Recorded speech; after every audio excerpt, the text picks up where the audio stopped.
most of us, flowers are a source of pleasure, with their variety of shapes and vast range of colours.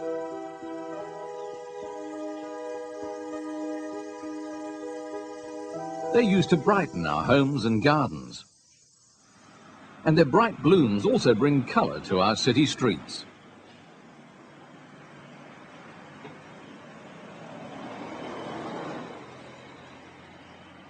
But flowers are also the reproductive organs of the plant. It's for this reason that scientists work with flowers to breed new, better and more valuable varieties of plants.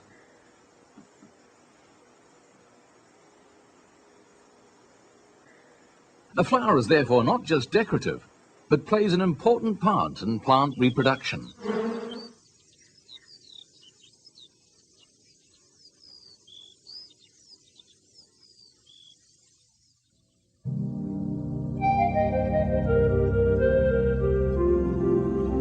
The role the flower plays in reproduction is easier to see in the larger, simpler flowers of the many monocotyledons. The small number and large size of their flower parts allows us to easily illustrate their structure.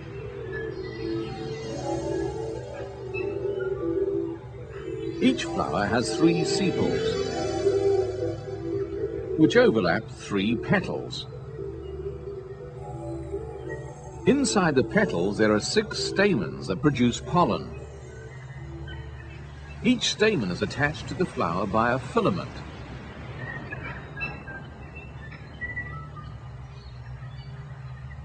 The enlarged sac at the tip of the filament is called the anther. Inside the anther there are 4 microsporangia. Each microsporangium is nourished by a layer of surrounding cells called the tapetum.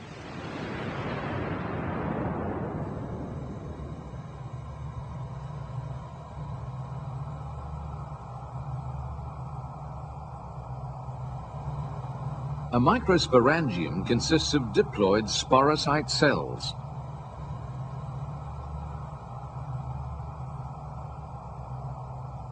The cellulose walls of these cells are soon replaced by a layer of callose. Each sporocyte now divides twice by meiosis. This creates 4 haploid microspore cells, each with 1 set of chromosomes. This group of adhering microspores is known as a tetrad. Soon the callose is removed and sporopollen begins to form on the surface of each cell. The surrounding tapetum now releases additional sporopollen.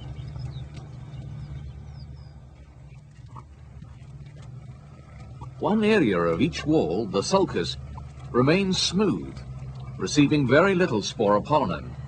However, the rest of the wall is covered in a thick, ornate coating of this tough, resistant material.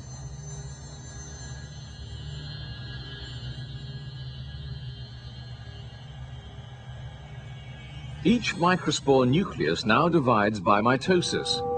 The lower generative cell separates from the wall and moves into the cytoplasm of the larger tube cell. This is the immature male and is known as a pollen grain. Before it is released, the pollen grain accumulates nutrient reserves. Finally, most of the water is lost, and the pollen grain enters into a resting state.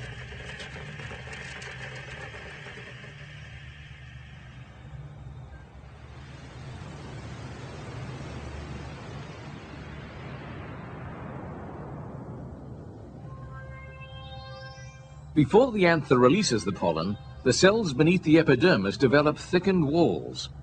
This is called the endothecium.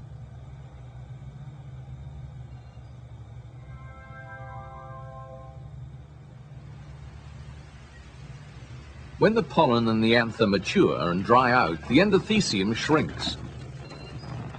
This tears open the anther between each pair of microsporangia, allowing the pollen to escape.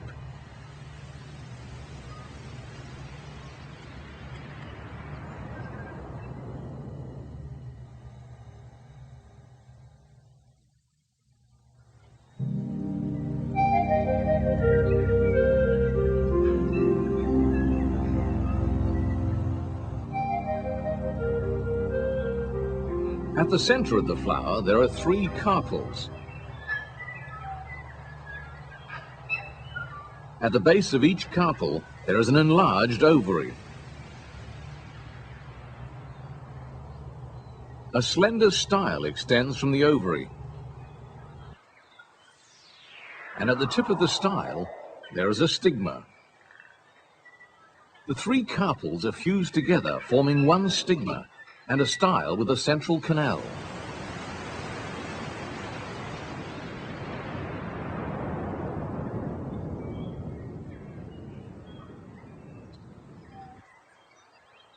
The base of the canal leads into each of the 3 ovaries.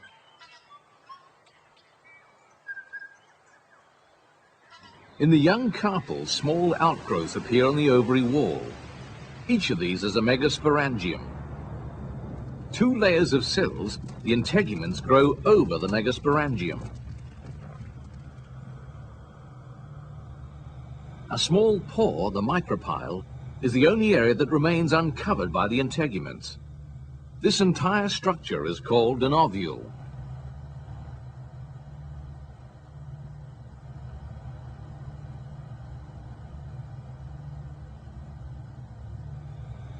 Inside the sporangium, there is a single diploid sporocyte cell.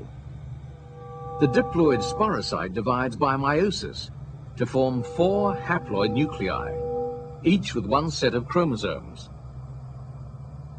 In some plants, such as lilium, walls are not formed around these nuclei. But in the majority of flowering plants, walls are formed around each nucleus, resulting in 4 megaspore cells. 3 of these then degenerate.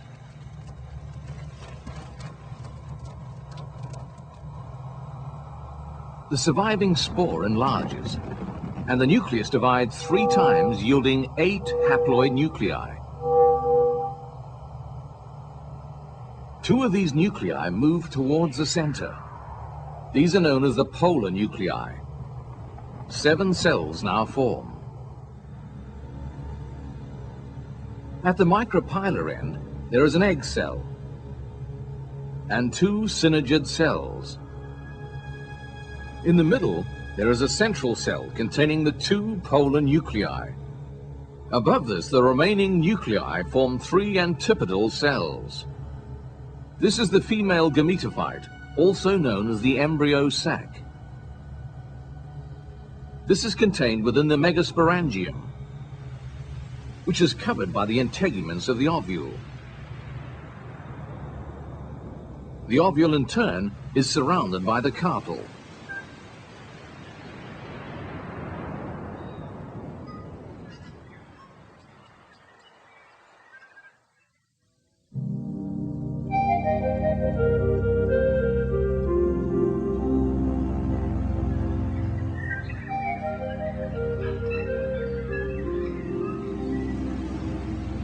The transfer of pollen to the receptive surface of the stigma is called pollination.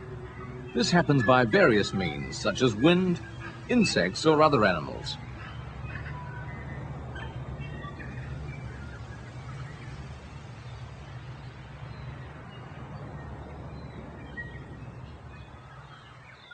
The pollen grain now absorbs water and begins to swell.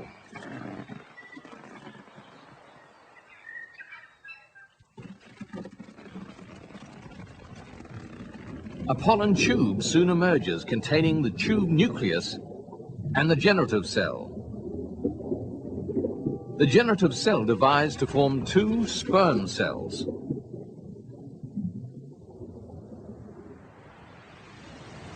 In order to reach the ovaries, the pollen tube must now carry the sperm down the full length of the canal.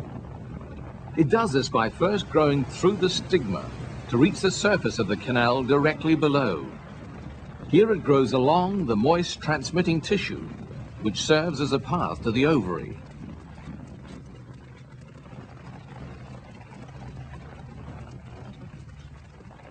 Pollen tubes have a very fast rate of growth, often several micrometers per minute.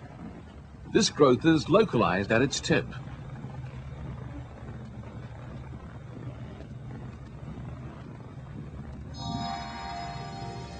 Vesicles containing wall material accumulate at the tip, where they are required for wall growth. Behind this, the cytoplasm flows around the cell in regular streams. This is known as cytoplasmic streaming. The two sperm cells and tube nucleus continually move forward as the cell grows. Plugs of wall material called callos form, which keep the cytoplasm close to the growing tip.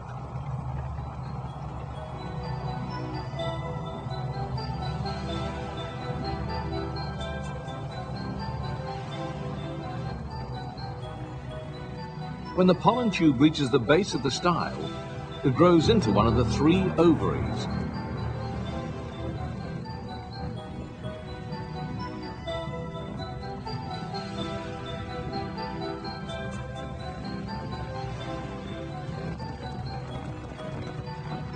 Inside the ovary, the tube locates the 2 rows of ovules.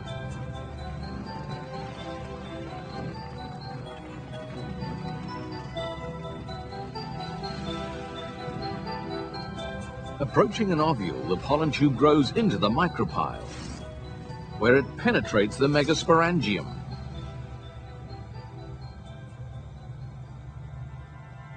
It then grows into one of the synergid cells, releasing the 2 sperm. One sperm fertilizes the egg cell, forming a diploid zygote cell. The second sperm fuses with the 2 polar nuclei, forming a primary endosperm cell. This double fertilization is characteristic of all angiosperms. The ovary contains hundreds of ovules, and each requires a pollen tube to be fertilized.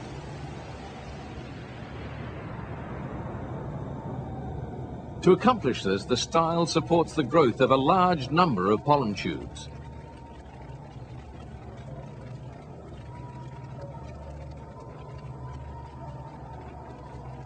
These grow down the style and enter each of the 3 ovaries.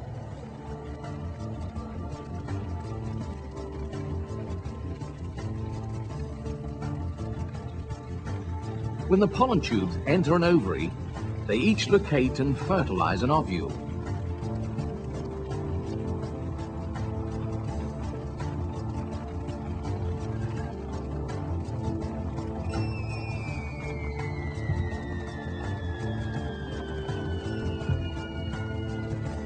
Each ovary now has many fertilized ovules, which will develop into seeds.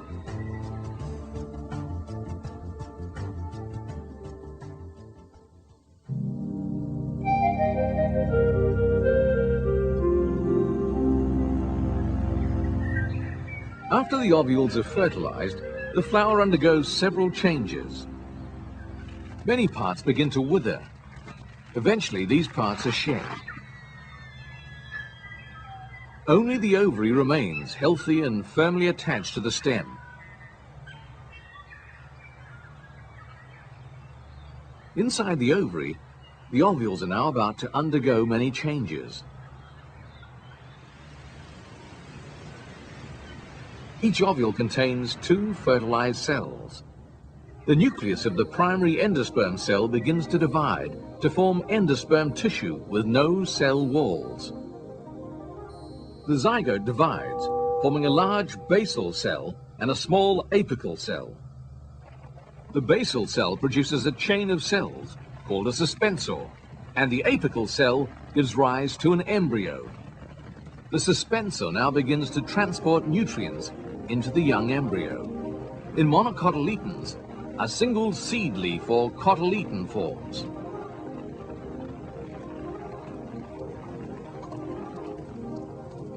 As it enlarges, the embryo also receives nutrients directly from the surrounding endosperm.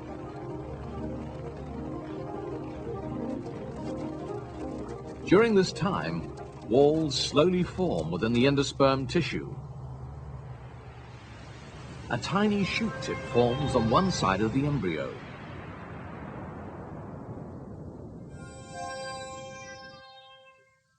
Below this, there is a stem called the hypocotyl. At the base of the hypocotyl, there is a root. This is covered by a protective root cap.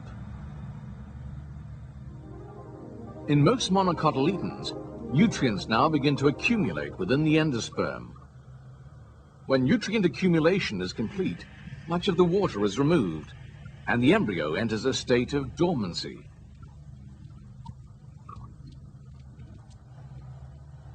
However, a different sequence of events takes place in the ovules of most dicotyledons.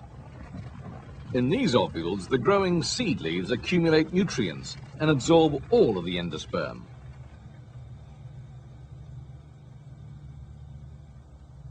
As both types of ovules mature, the integuments develop into a tough, protective seed coat. The ovule is now a seed. At the same time that the ovule is changing into a seed, the developing embryo is releasing hormones. These stimulate the ovary to expand and make room for the enlarging ovules. In this way, the ovary wall expands and is transformed into a fruit. In most lilies, the fruit is a tough, dry capsule that tears open to release the seeds. The seeds are soon dispersed and will germinate to form new plants, thus completing the life cycle. We have seen that flowers capture pollen and ensure the success of fertilization and seed formation. In the plant world, reproduction by flowers is the most efficient. It's therefore not surprising that a great variety of flowering plants dominate the landscape. Many of these attain great size, but others are tiny and almost microscopic. Some flourish in places where water is scarce. Others thrive in ponds and lakes. And from this vast variety, we have, by careful breeding, developed all those plants which provide us with food.